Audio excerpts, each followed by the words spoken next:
Hi there, James Good with another On the Money video update for Friday, September the 7th, 2012.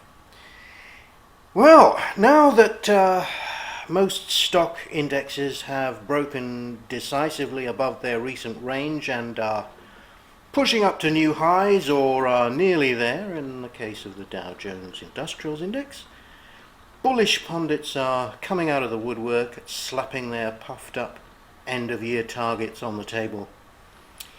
We don't have to play that game, but I've been looking at ways to figure out how far this breakout could take us before we can start to talk more confidently about a market top.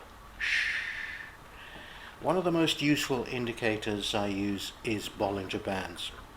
And they're a measure of volatility you can use in a myriad of different ways, a bit like salt. You can sprinkle them on pretty much anything and improve the flavor, or in this case, improve your understanding. Now the standard setting, like we've got here, is a look back period of 20 bars, bands running 2 standard deviations above and below the average close over that period. But for judging when longer term trends are exhausted, I've often found it useful to use a 200 bar moving average instead. Here is the same period. See how the April peak just managed to touch the upper band. Well, since 1929, the furthest my band stretched back on this software, there have been 19 bear markets or major corrections of at least 20%. In 16 of them, the highest print of the whole bull market was made at least 2 standard deviations above the 200-day moving average. Interesting. Let me run through some typical examples. 1929, 1937,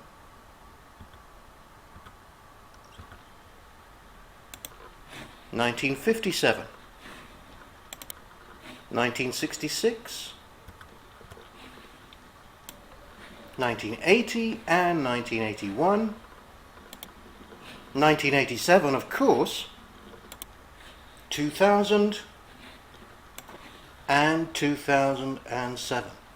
And in the 3 examples where price didn't make it that high, which were 1946, 1976 and 1998, the 2 standard deviation mark had been heavily breached, as you can see in this example, in the months prior to the last correction before the peak, pushing out the 2 standard deviation mark. So we can surmise that much of the potential buying interest had been expended earlier on in the advance. Now let's take a look at our case. And in this case, you'd have to say the Dow's rally over the past few months has been lackluster.